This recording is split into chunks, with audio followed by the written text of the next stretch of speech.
Some heroes shape the revolution with books or speeches. Some win battles with swords and muskets, and some are remembered for a single moment, a few words spoken on the edge of death.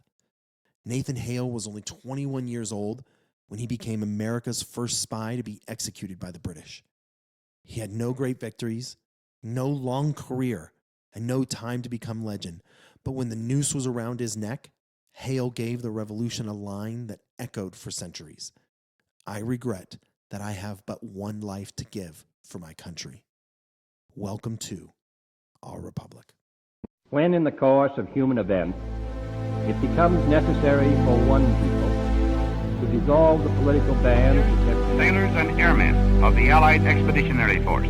Well, I think it's time we ask ourselves if we still know the freedoms that were intended for us by the founding fathers. Not one small step for man. Those three hallowed words reverently dictate what you ought to be, what you can be, what you will be. We pledge to each other our lives, our fortunes, and our sacred honor.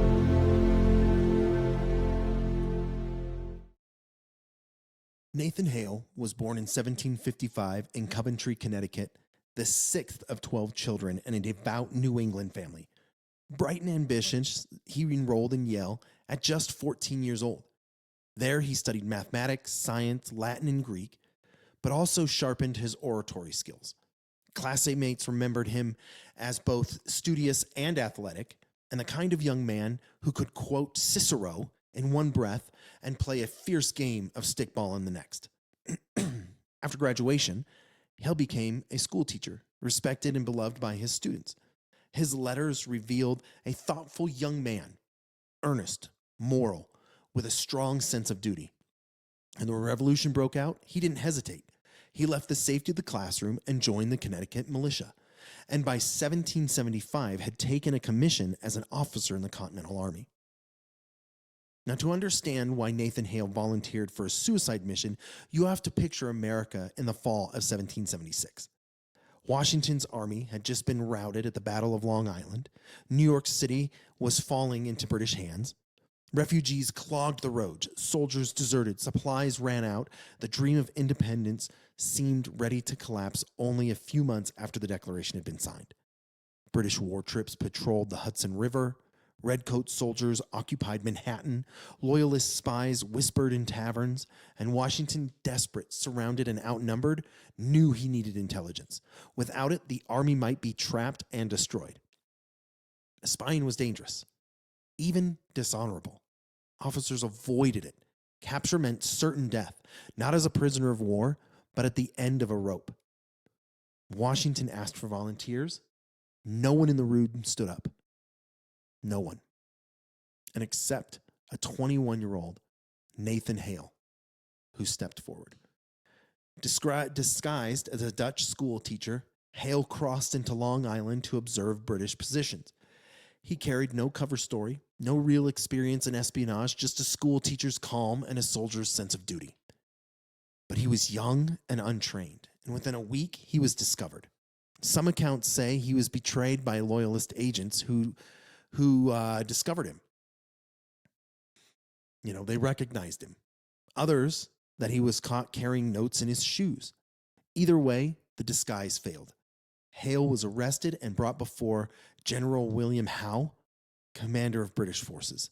Howe's judgment was swift. Hale was a spy, and spies were to be hanged. On September 22nd, 1776, Nathan Hale was led to an apple orchard, present-day 66th Street in Manhattan. A crude gallows had been built. British soldiers surrounded the site, forming a grim audience. Civilians gathered too, watching in silence. And imagine it. New York under occupation. Cities smoldering from fires. Refugees filling the streets. And in the middle of it all, a 21-year-old school teacher climbing the steps to a rope. He had no trial, no time for last rites. British intended this execution to be a warning. Right? This is what happens to rebels. But Nathan Hale didn't give them fear. He gave them words. Standing tall before the crowd, he declared, I only regret that I have one life to give for my country. Again, I only regret that I have but one life to give for my country. Then the trap gave way, and with it, Hale's brief life ended. But his legend began. News of Hale's death spread through the colonies like wildfire. His youth, his bravery, his final words were everything the revolution needed in that dark hour. Washington's army was beaten, battered, and demoralized, but Hale's sacrifice gave them a symbol. Yeah, he'd failed as a spy, big deal. But in death, he succeeded as a martyr. American newspaper printed his last words. Ministers thundered them from the pulpits. Soldiers repeated them around campfires, and he became proof that the cause of liberty was worth dying for. And in years that follow, Nathan Hale's name would stand alongside the greats.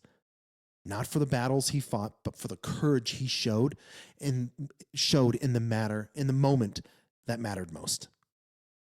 Nathan Hale was a student, a teacher, soldier, and a spy, and the young man who, with one sentence, gave a desperate people hope. He had no chance to shape the Constitution or lead an army, but he shaped something else just as vital, the American spirit. Standing at the gallows, he reminded fellow patriots that freedom demanded sacrifice, and that sacrifice gave meaning to the revolution. I regret that I have but one life to give to my country. I appreciate your time. Thank you for listening. And remember, history isn't boring. It's the story of ordinary people whose courage can echo louder than the cannons through the time and time and time and time and time and time and time. Anyway, improv ending right there. I'll see you next time.